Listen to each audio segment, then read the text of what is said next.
Hello, everybody, and welcome to this week's Creating Conscious Relationships. I'm Catherine. I'm John. And we are excited to talk to you guys tonight about holding space for the divine feminine and divine masculine within. Just going to give it a moment here to make sure we're live. Hope everybody's having a wonderful day. Actually, nice day today compares to the last couple days. So, the sun is out, the sun is shining. It's nice and not too warm, but just nonetheless still very much nice day. Yeah. So, holding space for the divine masculine and the divine feminine. And it's a topic for me that has been activated as I've been scrolling on social media, as one does. And there's a lot of narrative that I'm seeing right now that is inviting people to connect with the divine feminine and asking for men to show up as the divine masculine within relationships. And then there's like the narrative about how men are doing it wrong or what men are doing wrong, etc., how men need to be for women, etc. And I get the narrative. I understand that throughout history, our relationships have looked a specific way. And I understand there's a lot of people that are hurting right now. Unfortunately, though, I believe with this narrative that is being portrayed onto many of us, that what we're now doing is starting to actually suppress the men in our lives and ultimately destroy them emotionally in their lives, where there's a better way that we can be doing this. So when we talk about the divine masculine and the divine feminine, what the narrative is telling us is that it's about the female presenting person and the male presenting person. And within a relationship, the divine feminine is, allowed to have these emotions. She's allowed to be vulnerable. She has to have this safe space, etc. And the divine masculine has to be strong, has to be that leader, has to be, able to hold that space for the feminine emotions. And yes, that's how it can look externally. We've got the female body, we've got the male body, the masculine, the female, feminine, whatever.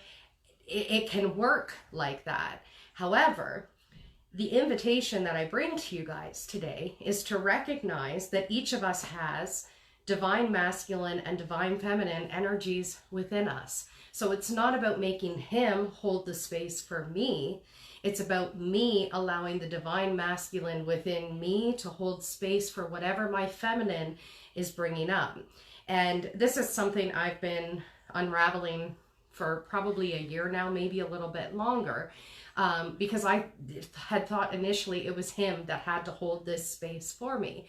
But when I really started to dive into my healing work and really trying to understand what does it mean to have divine feminine within me? What does it mean to have divine masculine within me? What I learned was the divine feminine is that flow, okay? It's connected to our heart centers, where the divine masculine creates the structure. So what does this look like for regular people? Well, my heart has the desire, my heart has the emotions, my heart, has all this stuff it's wanting to express. My mind has to create the structure for that to be able to come out. So I could want to get on here tonight and talk to you guys about this, but if my mind does not allow me to, maybe my fear takes over, or I'm too stressed about how you guys will receive it or whatever, my mind could initially or essentially just kind of press down everything my heart's wanting to express. And that's what we've been seeing in our society, is that kind of like suppression of the heart, suppression of the emotions, suppression of what's trying to be expressed. And we look at someone else and go, they're the ones who need to give me permission, or they're the ones who need to show up. They're the ones that need to hold space for my emotions. But it's really actually up to us. And that's the hard pill to swallow, I think, is that piece. Well, I'm going back. I don't think people understand the actual dynamic of the divine masculine and divine feminine being encompassed in one body, one avatar. We very much are told this is the way you have to be, like you were saying. And we hold on to that, right? It is, you have to be this person. You have to be strong, or you have to be a leader, or you have to be whatever, and your ego is, yes, this is who I am. Yeah. And forgets about and buries and no, we're not going to talk about these other parts. Yeah. And I think that's where some of the miscommunication comes in too, right? Is we don't recognize those other parts and how they can be in conflict with your partner or with somebody else, and how that all is intertwined. Yeah. Yeah. I think you bring up a great point there about how the ego kind of receives this information when we're children, you know. Boys do this and girls do this. Boys have to be strong and girls are weak, or girls are so emotional but boys are so logical. And so there's like this separation that starts to naturally happen when we're young people. And I think the problem with it, and I've witnessed this in us raising 7 kids and 4 of them are boys, that even without programming them to believe that they have to be strong, they pick up this idea around 6 to 8 years old that they have to be strong, that they can't be sensitive, that they have to disconnect from that feminine energy within them that has that emotional expression. It's everywhere, right? It doesn't matter if it's how they're raised. I mean, it is very much a societal thing. It is right from birth. This is how one's supposed to be, or whatever. Not that we're never taught the duality within us. No. You're never taught to, express yourself, express your feminine divinity as a man. You're never told that type of thing. And the same, I would say, for a female, you're never told to express your divine masculine. Well, and I find it interesting because when you're a young girl and you say participate in sports, or you participate in leadership or science, or I'm kind of thinking of these kind of materialistic aspects of it, it's somewhat celebrated, right? Dads are excited their daughter's into sports, and moms are excited for the possibilities that the daughter is going to bring forward to the family. Where for boys, for him to say want to do dancing, or to want to do art, or to want to, maybe he's sensitive as a young person or whatever. And I find the fathers then kind of get triggered by that, or look at those aspects and go, that's not allowed. Where I think for women to embrace more of that masculine, it's almost celebrated. But because the feminine has been so suppressed for so long, and it's looked at as this weak thing, this bad thing, this whatever thing, that it's not okay for you to embrace it fully. It's not okay for me to embrace it fully. Yeah. So it definitely has affected, I think, our entire society, but especially when it comes to relationships, because anytime somebody brings up that emotional aspect within relationships, and typically it is the women that are, feeling the emotions and bringing them to the table, then it's seen as, she's being crazy, she's being too sensitive, she's being too emotional, she's being whatever. Which is really just I was triggering the divine feminine within that masculine avatar, right? Yeah. Where it's like alarms are going off, but we don't know what to do because it's never been taught. No. You've been told to push it down, and what do? Yeah, you're just, but we play it off. Yeah. We play it off like, no, you're just complaining, or it's that time of the month, or da, instead of actually looking into what is it in me this is getting to me. Yeah. I mean, somebody can complain, right? Somebody can complain about somebody else, but when it strikes a chord in you, there's always a reason, and there's always something that you should look a little deeper into. Well, and I would invite you all to look deeper into what those kind of triggering points are for you, what those emotional points are for you when it comes to feeling your own emotions. How uncomfortable is it to actually feel your own emotions? So I know for myself, for the longest time, I was very sensitive, I was very emotional, but I was also in complete resistance to actually allowing myself to feel how I felt. And so it was a constant pursuit I just need to get over this emotion. I need to just stop feeling this way, instead of really embracing. And this is again where I say the structure of the mind can create the space for the heart, because my mind had to get strong enough to be able to hold these emotions without attaching any other stories to what the emotions were that were coming up. Yeah, and we had a conversation earlier about that. Well, we've had many conversations earlier about this. Both the heart representing the divine feminine and the brain representing the divine masculine, the structure, the content, Yeah. and there's an argument, there's an internal argument there that goes on between everybody, and then between the partners or spouses or whoever, right? Yeah. Yeah. And so you can actually become that space for yourself by going, okay, so I'm feeling something in my heart. What am I feeling? You know, let your mind create that space where it's going, I invite you to come up. I invite you to be expressed or witnessed through me. And it's going to be uncomfortable. I get that. But I've got the strength within me to hold this emotion, you know? And when you can do that, then more of yourself, more of your hurts and pains and the rage that you've buried, the anger that you've buried, the grief that you've buried, that can all start to slowly come up. Now, is it easy? No. Is it like, hey, this is great fun for us to have? No. But is it worth it? Absolutely. Well, yeah. And so going back to conscious relationships and communication, I mean, if you want to better or improve your communication with your partner or with your community or with whatever, recognize those two sides. It's the yin and yang. It's the black and white. It's the duality within. The positive and negative, right? Yeah.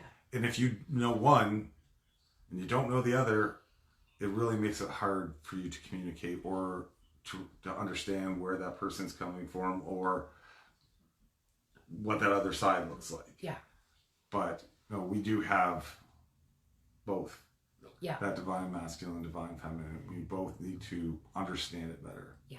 And at the same time, I think part of the conversation with divine masculine and divine feminine is also talking about the wounded masculine and the wounded feminine.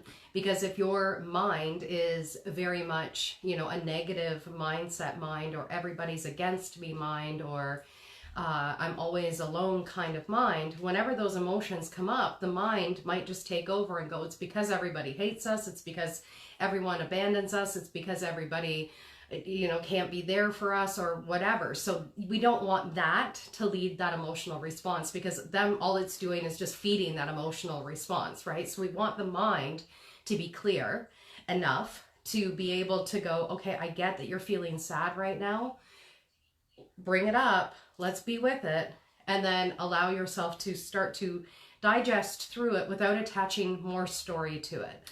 Yeah. You know, it's so easy, I think, for all of us to go, I'm alone. I'm always alone. Because of, right? And then that just becomes kind of, if you will, an abusive masculine who's now beating down the heart for feeling the way that the heart is feeling, or that what that feminine flow is trying to express. And as soon as that starts beating it down, then it's like, I've just got to squash myself now, right? And then we might look at our partner and go, you never let me speak my truth. But really what's happening is your mind keeps suppressing your own truth. So that to me was a big kind of, in my own experience, thinking he was the problem or someone else was the problem, instead of going, how am I doing this to myself? Yeah, and we've said this many times, right? I mean, the work starts here. Yeah. It's not out there. It's not, you're not looking for the solution is right here. And we always, or for the most part, get into our own ways or have our beliefs or whatever that it's something else, and it's not. The work has to start here, and the more you dive deeper into yourself, the more you'll realize that to be true. Yeah. And you can get to a point then when you do this work, and it is kind of like this infinity symbol within, where it's like the heart brings something up, the mind goes, let me hold that for you, and then perhaps let's create a plan. You know, that would be that masculine. Let's create a plan. Let's take some action. And then the feminine feeds more of that desire, or that, more of the content of what it's wanting to experience next. Now, to not do that, like, let's think about that for a second. So the feminine, it has this, you know, idea, or it has this desire, or it has this emotion that comes up, and your mind goes, nope, that's not allowed. No container. Yeah, no container for it to be expressed. What does that feel like? We've all been there. We've all done it to ourselves. And yes, we've also done it within our relationships, you know. But when it is able to express, when it's invited to express, magic can actually start to happen because of that. Yeah, and I was just thinking of plants. You know, without a container, you throw a seed on the deck, it might grow. But, you know, here's your content, here's your structure. It grows much better in soil in a structure than it does just thrown on the ground. Absolutely. And when you nurture that, you know, and love that, the more you're going to see that grow. And I think that goes the same for your divine masculine and divine feminine. The more you provide a safe space on both sides of that, the more that's going to foster, the more that's going to grow, and the more you're going to have those understandings of yourself and the other people around you in this world. Yeah. It brings up the thought, we had talked about this at some point earlier on in our Creating Conscious Relationships series, where we were talking about how the divine masculine, the greatest wound of the divine masculine is feeling as though it's not doing enough. And the greatest wound of the divine feminine is always wanting more. So them feeling like it's too much. And you can see that kind of play out within the mind and the heart as well. And I know I do it a lot because I have big dreams that come up. And when I've got the big dream that comes up, sometimes my mind is going, I don't know how to do that. Now, that doesn't mean we can't get there. Yes, that doesn't mean we can't get there. But it does mean that there's something that's coming up. That's that too much. That's that desire of, I want something more. I want to experience something more. And then the mind would have to create that structure. Now, if the mind is still wounded, it might respond in, I can never do enough for you. You know, we just reached this goal and now you're not happy with that goal.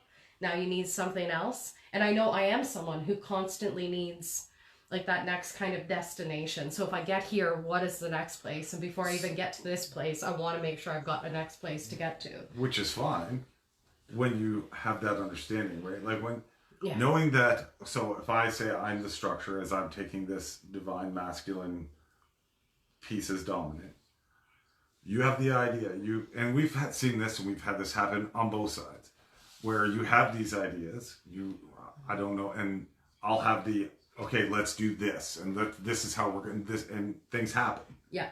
And both ways, right? We've seen that many, many times. Yeah. You have essentially been my faith when I had none.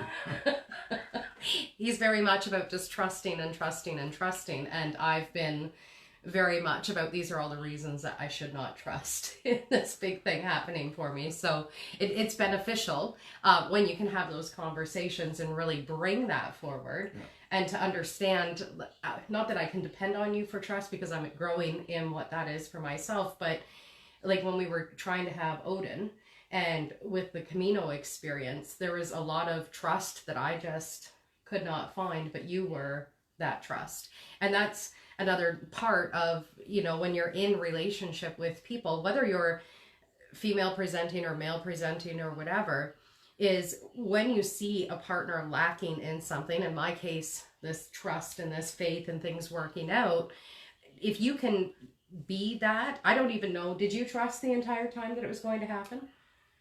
I had that feeling that yes, okay, it was going to happen. Okay. Was it was going to take work or was going to take something, but I was like, I felt it in my body that yes, it was going to happen on both, like with Odin and with, you know, it was like, whatever, we'll make it work one way or another. Yeah. We'll find that. So you're providing the content. I got to find the structure. I got to make the structure. Yeah. And I have to own that, right? And it's sometimes the structure works out. Sometimes the content doesn't work out. But we have to be accepting of that. And like I said, it can go both ways because I've seen you I'll provide the content.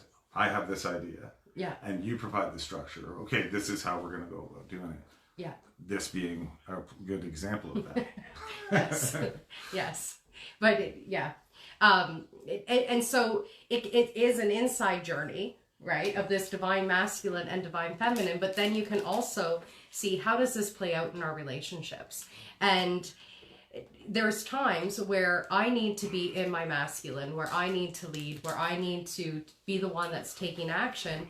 And there's times where he needs to be in his emotions and he needs to be getting in touch with those parts of himself and expressing them out loud. And then we can switch roles. And sometimes we're being both roles at the same time for each other and ourselves. And that is something we've just, I guess, really started recognizing, where we'll be almost arguing with each other about the same point. Yeah. And it's like, we're very much in the same energy. Yeah. Just the communication's a little different. Yeah. But it's like the exact same thing. Yeah. We talk about the same thing in different ways, but both mean the same thing. And when we realize that, the argument's over. It's like, okay, that was a good 20 minutes worth of talking to each other about the same thing. Yeah. So as always, if you guys have any questions or thoughts or different perspectives that are coming up for you as you're listening in, we invite you to throw them into the comment feed here. And we'd love to have you be a part of this conversation as we talk about holding space for the divine feminine and the divine masculine. So one thing I think a lot of us haven't actually been taught is how to hold space for our own emotions. There's a lot of, again, narrative out there right now about how other people are supposed to hold space for our emotions, but there's not. I mean, there's so many vices, right? So you can show your emotions, or you can drown them with alcohol, or you can drown them with narcotics, or you can drown them with scrolling, or you can drown them with gambling. Yeah. So, I mean, there's plenty of reasons to not. Yeah. Yeah. It's almost encouraged to not. Yeah. Yeah. But two, you can invite them to come up to be witnessed by you. And I think that's what we need to be focusing on at this point is, we've got all these things that we can do to numb out the emotions. It hasn't really gotten us anywhere. Well, that's what I was going to say is, why do you think the message has been that way? There's power in these things of looking into yourself deeper. You become disconnected from all the attachments and all the distractions. Yeah, it becomes null and void, right? You start actually focusing on things that are really important. Yeah. So when you've got emotion coming up, and when you're feeling a way that's less than comfortable, I'll call it, first off, to me, I tend to put my hand on my heart center so I can really tune into what is it that is coming up for me. And can I label this emotion? Now, sometimes our emotions don't actually have words that we can associate to them, because sometimes the emotions that we're having come up were created within our body or first experienced in our body before we even had language, right? So we might have been in our mother's womb, we might have been an infant, we might have been a little wee toddler who maybe knows a few words but doesn't know a whole lot of words. And so sometimes we don't have the word to label it, and that's okay. You can still invite it to come up. You can still invite it to be there within your presence, and then just paying attention with your mind. Okay, so this is, say, sadness that's coming up. Is there a memory that I've got attached to this? Or is it just sadness? You know, because sometimes we can have a bunch of sad events that have happened throughout our lives, and we need to hold space for all of them. But the circumstance that is causing this kind of emotion within you, or causing this uncomfortability within you, you might be able to kind of pinpoint down to what was that one experience, right? And then looking at that from the mind perspective, so this is where you're now creating the structure for that emotion, to let that come up and say to that emotion, you are welcome to be here within me. Because when we resist it with numbing out or just trying to push it down, it actually ends up persisting. It becomes bigger. It's the snowball that just keeps getting bigger as you roll it around. So you want to make sure that you're inviting it to be there, and then also loving on it for being there. You know, like sadness, you're welcome to be here in my body. Grief, you're welcome to be here in my body. I'm going to hold this space for you. And as much as they've taught us, you know, to hold space for someone else is to, you know, just listen. Okay, so mind, listen. What is this emotion? Allow the tears to come out. Allow your voice to make a sound if there's a sound that needs to be associated with it. If your body wants to move with the emotion, invite your body to move with the emotion.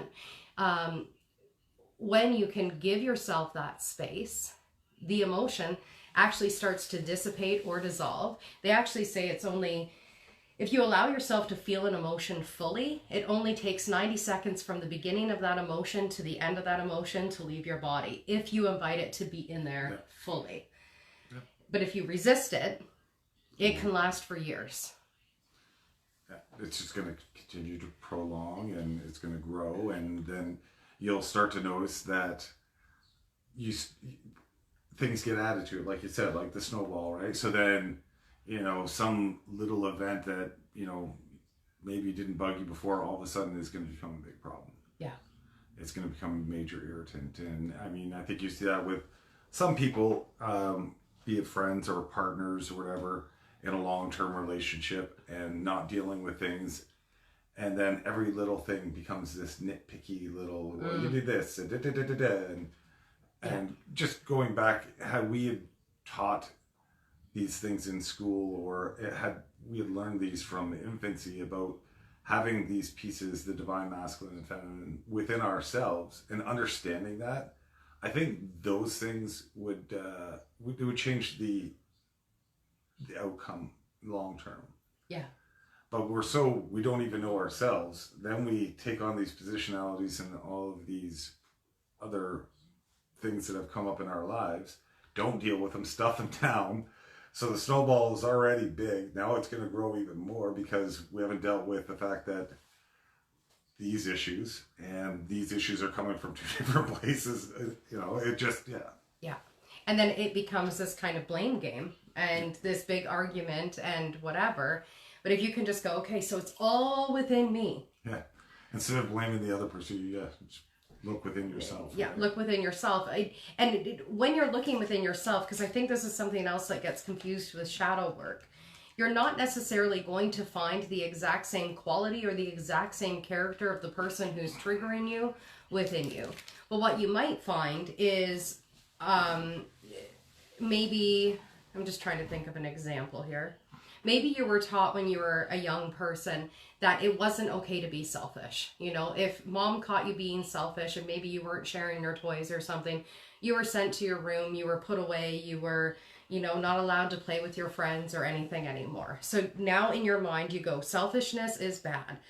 So you'll do everything you can to just make sure that you're giving and caring and whatnot for everybody else, and maybe giving your stuff away or whatever to show that you're not selfish because you're preserving yourself.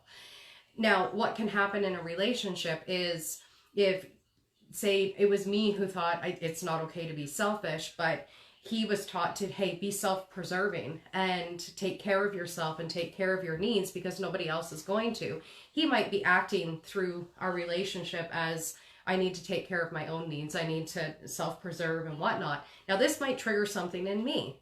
What do you mean you get to be selfish? Yeah. That's not fair. Now I'm angry at you because look at how selfish you're being. Yeah. This isn't fair. And so that's one way that shadow work can kind of work, because it's okay, what part of me had to disconnect from this behavior that I'm seeing, and can I bring that back? Is it okay for me to be a little bit selfish?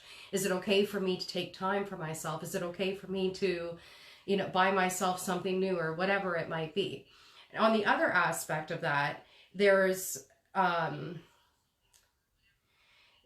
where, say you had a parent that was very dominating, okay, and they didn't allow you to have a voice. They were perhaps abusive towards you or whatever.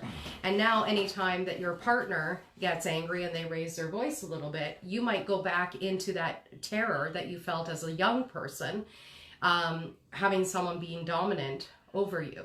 And so that's the different aspects of the shadow parts within. Is sometimes it is reminding you of someone from your past that made you feel certain ways. And sometimes it's actually parts of you that you've had to disconnect from in order to feel safest within your own body. Well, that's what I was just going to say. And sometimes you said it's activating that part within you to look for this action or take this action or look for whatever that is. Yeah. So hope this is all making sense to you guys. Again, if you guys have questions or comments, please throw them into the chat and we'll be happy to bring you into the conversation with us. Yeah. Always. We'd always love to hear from you guys. Yes. So when you're going into that shadow work then, and you're, having those emotions come up, you can go, is this connected to an experience that I had in my past or a person from my past? And can you give voice to those parts of you that you suppressed back then? Can you give permission to these parts of yourself that you hid away that were maybe selfish or angry or unacceptable in some way? Can you give them permission to come back and to be witnessed through you? And then can you bring that to your partner to say, hey, this is what I'm going through right now. These are the parts in me that are being activated, because to have a conversation with a partner about, say, maybe something you want to have changed in the relationship or a way you want to be seen or heard or loved or anything, as much as you can show up in your wounds and you can go, you never do this for me and you never listen to me or whatever. But if you can actually take that time beforehand to meet those parts of yourself and go, oh, I recognize that when I was a child, every time I spoke my truth, my dad was on the TV and my mom was, busy talking on the phone or whatever.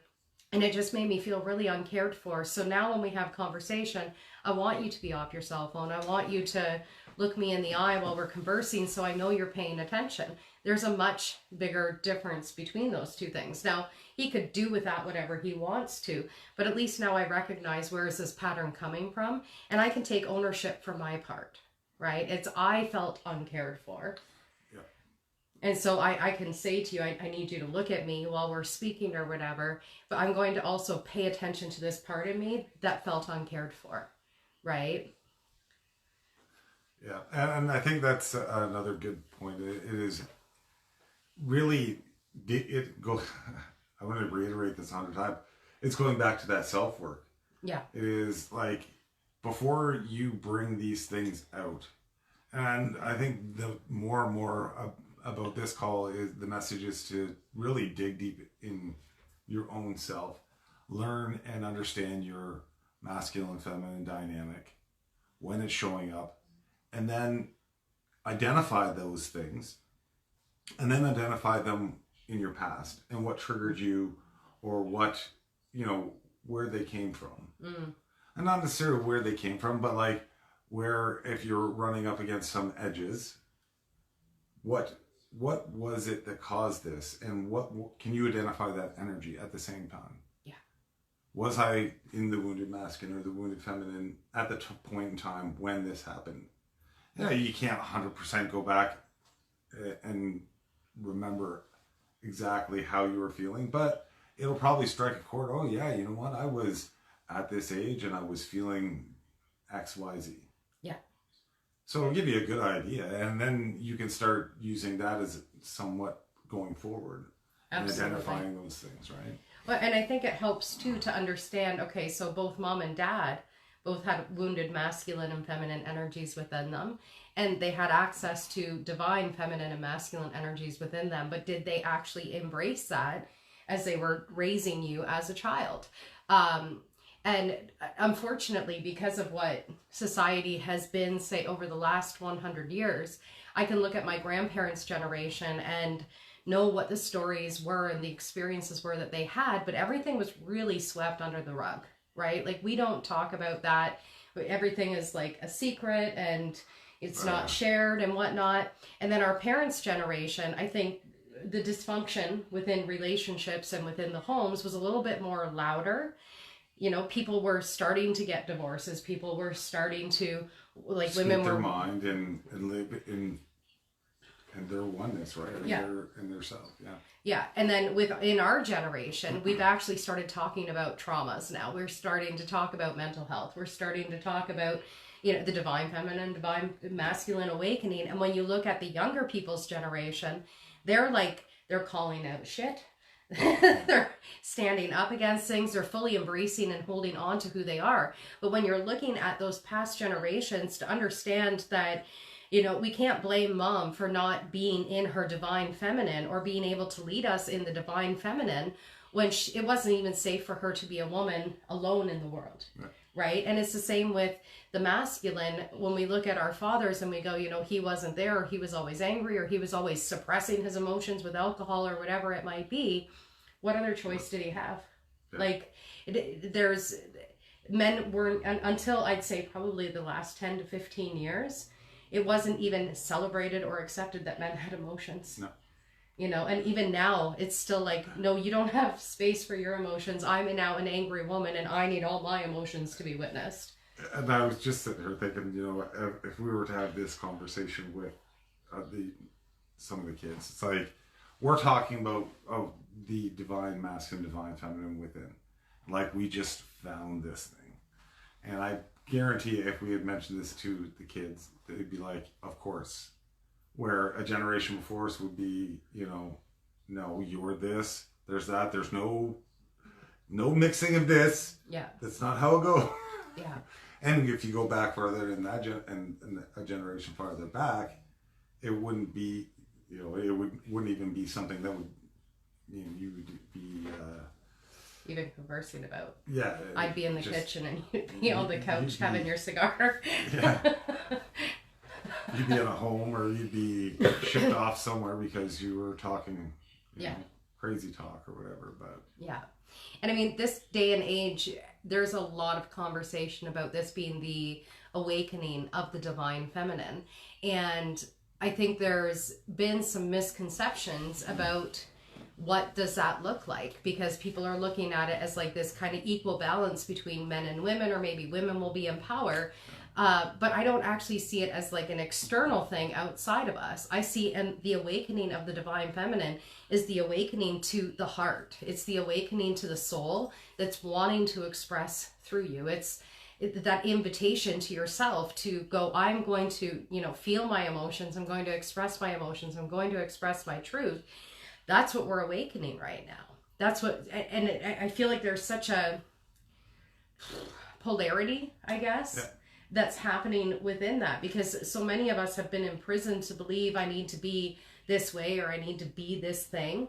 And now more and more of us are feeling this longing. We're feeling this call within us that there's something more. But allowing your mind to then create that space so that that something more can come through you.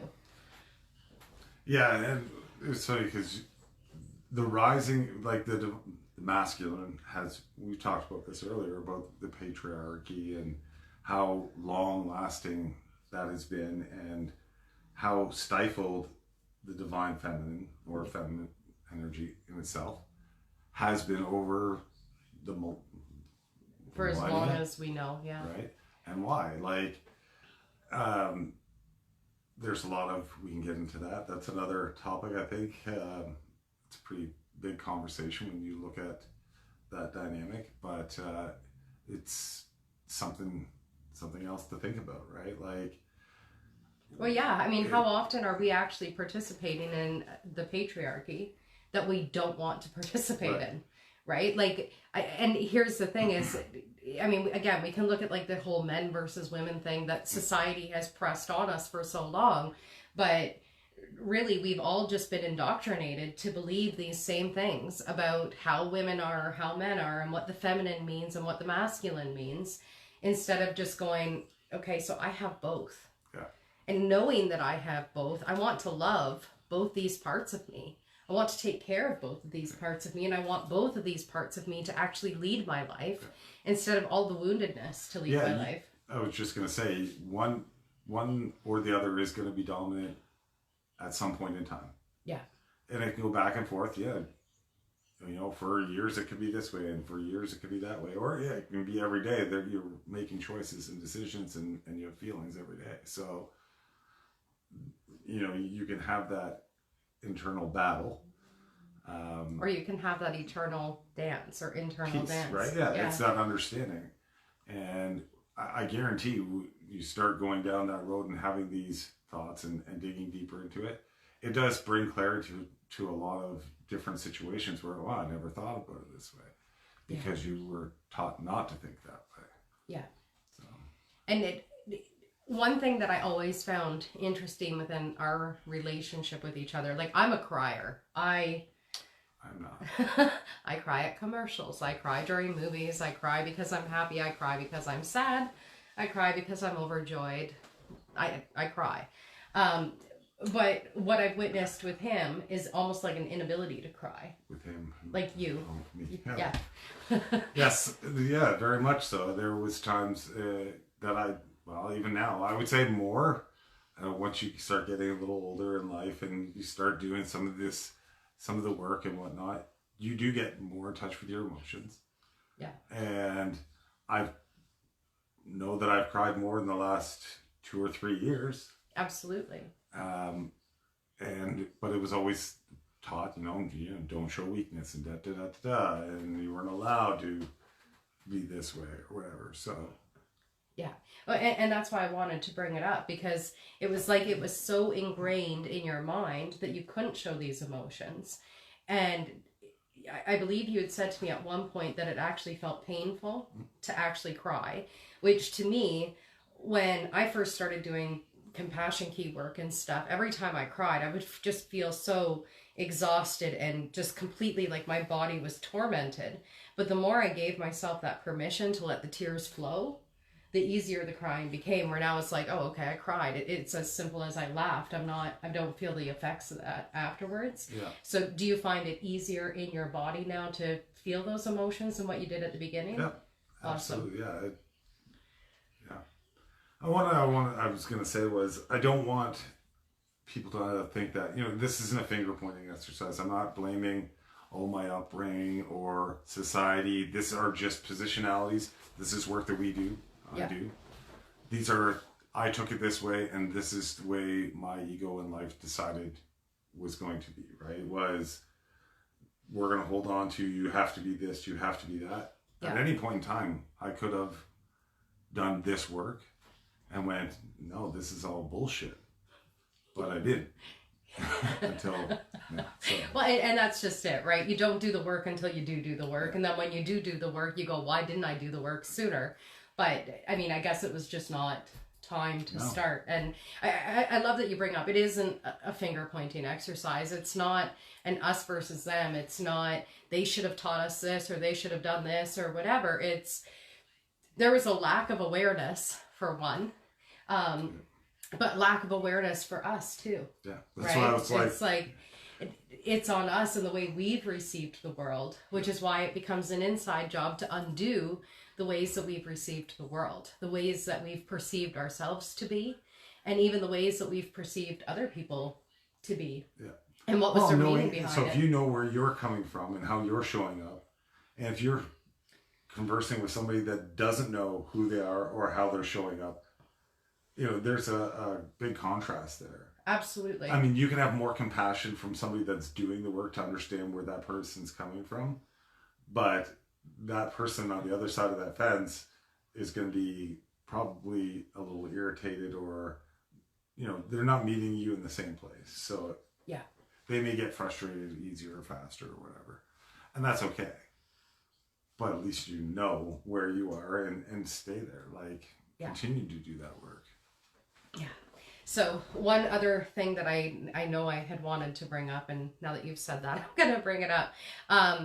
But when you are going into conversation with another person, so say it's your partner, and as a woman, you're going, you need to hold this space for me. Okay, you're the man, you have to be this kind of rock solid foundation while I let this storm in me kind of be completely released from me. You want him to be that kind of sturdy person, right?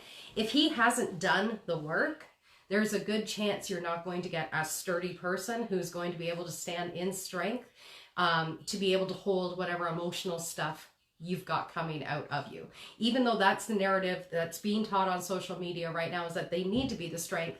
If they haven't done the work, if they haven't met themselves, if they don't have the capacity to hold space for all of their own emotions as well as yours, they can't do that for you. And that's okay.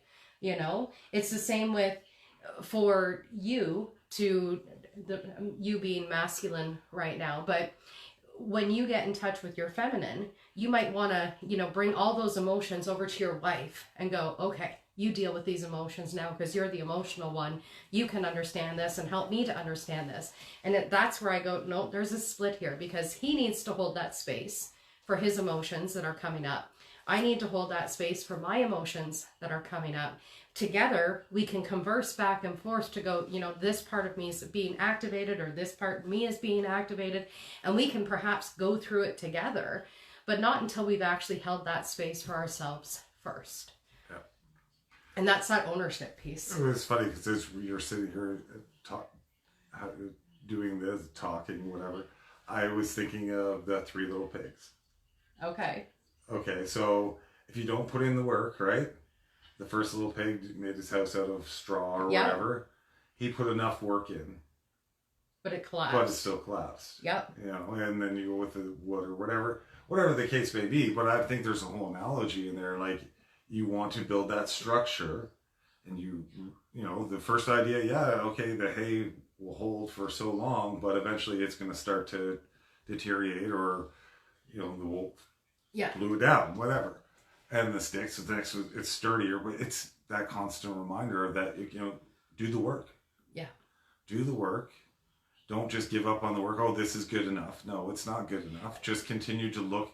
And I think that's what we're saying, right? Is once you look at, here's the bricks and the mortar being the masculine and feminine, and you can mix those together, and you can build a solid structure with those, and you're invincible, I guess, at that point, right? Like, because you're creating a stronger foundation for yourself. Absolutely. No, I love that you bring that up, because I think for a lot of people, it's like, okay, if we can just talk about this enough to make our feelings go away right now, then we're good, until the next blow up, or until the house falls down in the case of the Three Little Pigs. But it's like, no, it's constant work. It's daily work. It's a daily commitment to yourself, a daily commitment to your partner or your other relationships, to go, I'm willing to meet all these parts of me, and I'm also willing to let you witness all of these parts of me. That if, as you're doing the healing work, invite your partner to be on that healing journey with you.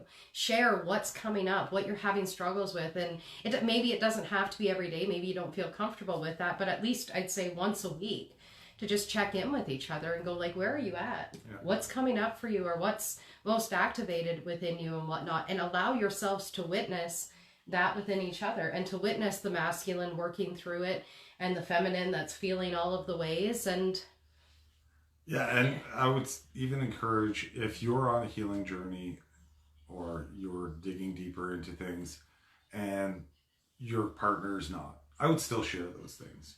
It allows that person to know where you're coming from, and they might be like, yeah, okay, whatever, blah, blah, blah, blah.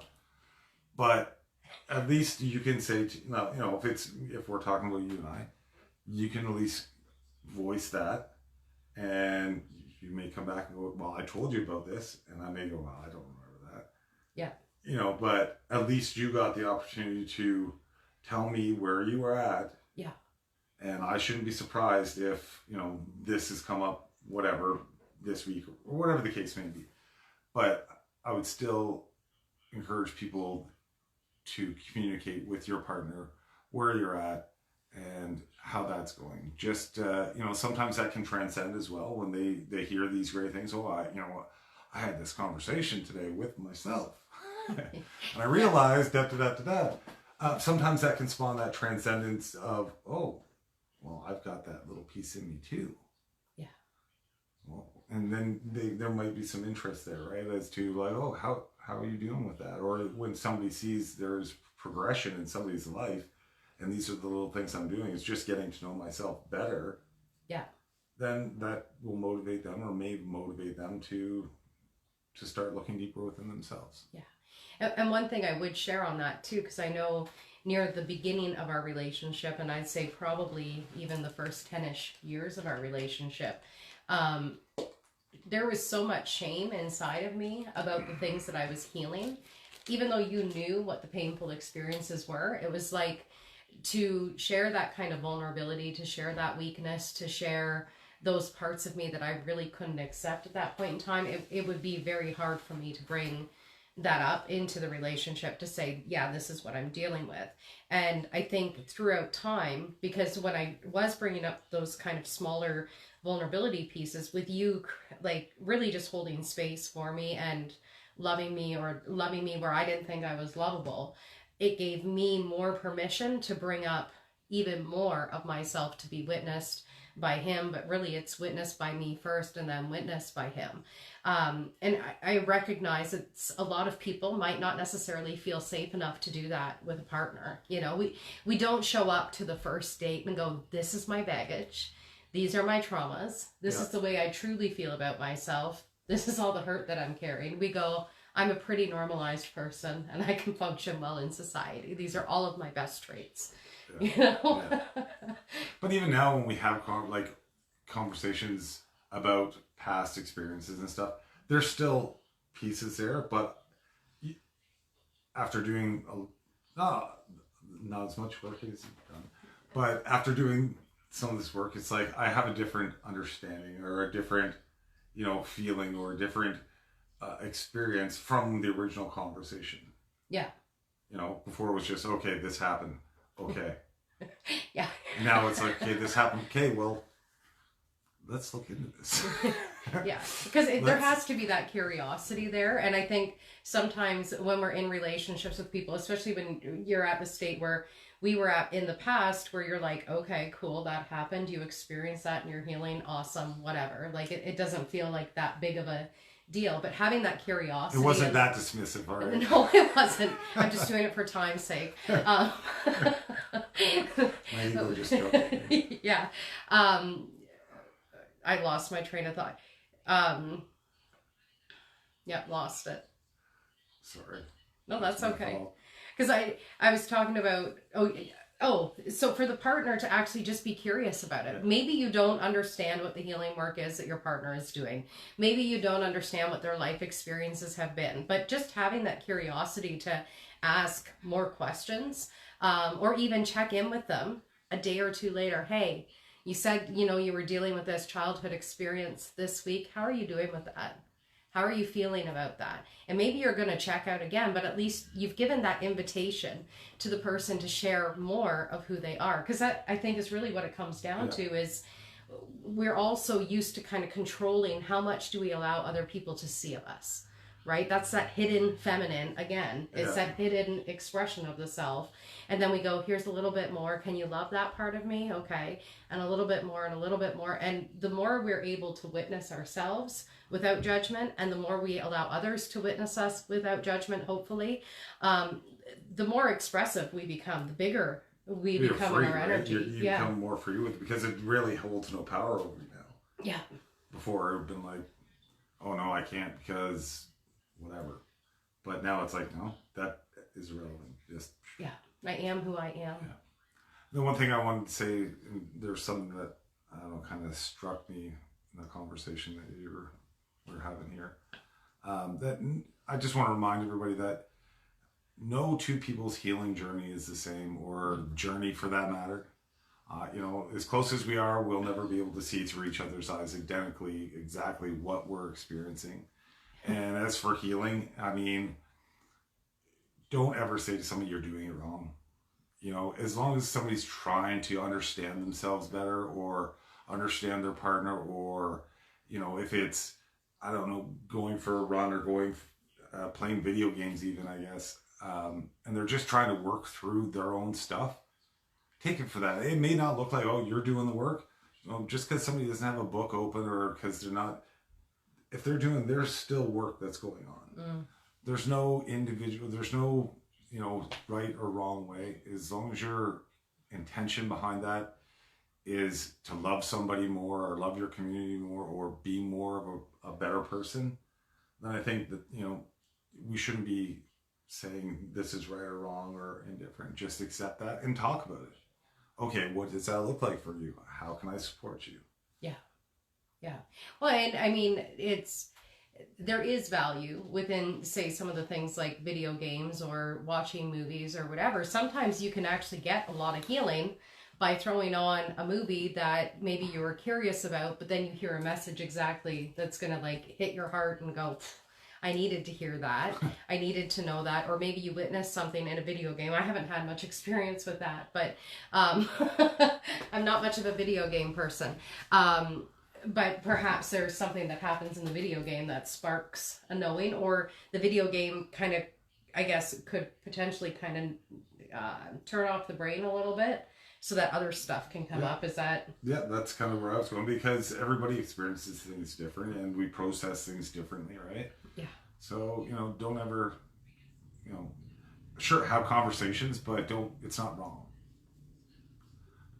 But I was thinking, like yesterday, there was a movie that popped up that I haven't seen in quite a while. Yeah. And I was like, I got to watch this movie. And I mean, a lot of the stuff that was in that movie is relative content to stuff that we're talking about today. Yeah.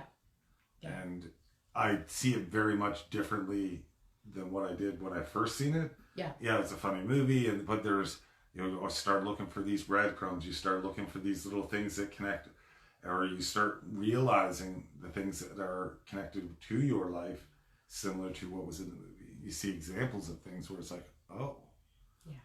So, yeah. So yeah, follow the breadcrumbs and follow the emotions that are coming up, or the inner callings that are coming up, the dreams that are coming up. That's that divine feminine that's awakening within you. But then create that structure with your mind to go, okay, how are we going to let this flow? How are we going to bring this into the world? How can I hold space for what these emotions are? How can I work through these emotions?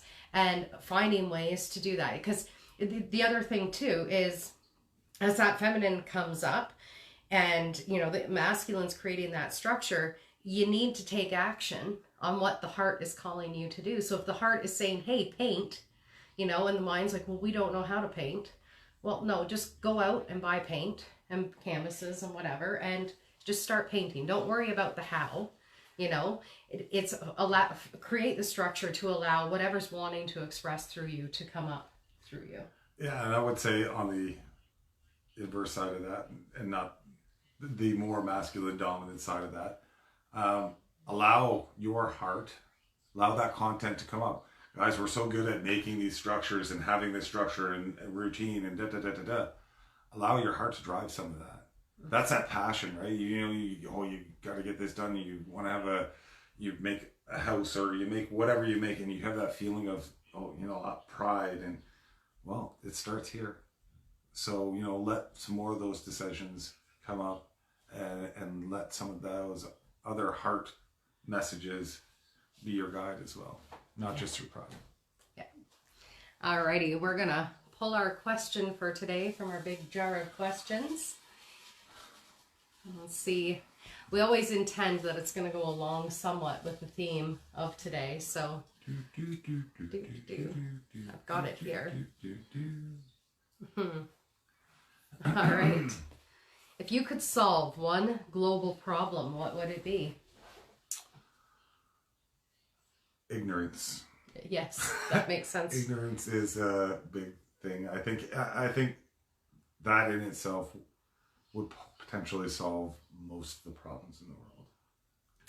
All right. Potentially. And for myself, if I could solve one global problem, what would it be? I would have people reconnect to their hearts. That's what I would want for people, and to heal the wounds that the hearts have been carrying for generations, to lead people back into that heart connection, which could also heal the ignorance aspect of things too. I was thinking both. Yeah. Right? If you got rid of ignorance, all of that stuff, well, from this day forward, disappears. Yeah. So no one would know those things. Yeah. Like, to me, it's like, just be connected to your heart. Be connected to your soul's greatest expression. Be aware of where your hurts are that you've been carrying, and without judgment, let them be there. Let them come up. Let them be seen. Let them be witnessed. And that's how you connect to your heart. And when you're connected to your heart and it's open, then you can connect to other open hearts, and that's where love really resides, is in those open hearts. So that's what I would do. Absolutely. Yeah. Anyways, thank you everybody for joining us here tonight for Creating Conscious Relationships. We look forward to connecting with you again next week. If you do have any questions or any conversations that you're wanting us to have on the next episode or any future episodes. Even a thumbs up. Yes. I'm good with a thumbs up. If you want to send those forward to us in the inbox here on Compassion with Catherine, or you can email us at info@compassionwithcatherine.com. Enjoy the rest of your weekend, and we will see you next week. Take care, folks.